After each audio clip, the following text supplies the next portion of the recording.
Atrocity act मध्ये चौकशी केल्याशिवाय अटक होणार नाही अशी एक बदल झाल्याची अफवा आणि खोटी माहिती खुद्द सामाजिक न्याय मंत्री संजय शिरसाट यांनी दिलेली आहे। मुळात 2025-26 ला कोणताही अॅट्रॉसिटी ऍक्ट मध्ये बदल झालेला नाही। संजय शिरसाट यांनी अज्ञानातून केलेलं हे स्टेटमेंट आहे, याचा ऑल इंडिया पॅंथर सेना निषेध करत आहे। दुर्दैव आहे की अनुसूचित जातीचे असलेले संजय शिरसाटच सामाजिक न्यायाची भाषा सोडून सामाजिक अन्यायाची भाषा करायला लागले। त्यामुळे त्यांच्या या विधानाचा परिणाम म्हणजे दलित आणि आदिवासी घटकांवरती अन्याय अत्याचार मोठ्या प्रमाणात वाढण्याची शक्यता आहे।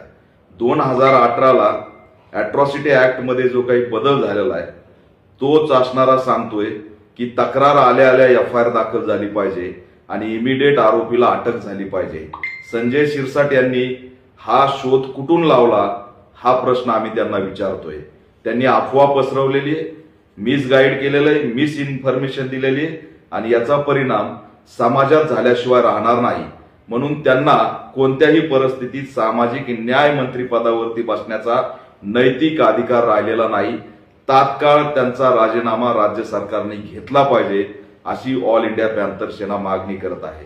दुर्दैवाने अन्याय अत्याचार, दलितांच्या भूमिका आणि अॅट्रॉसिटी ऍक्ट याबद्दल संजय शिरसाट यांना कसलीही माहिती नाही।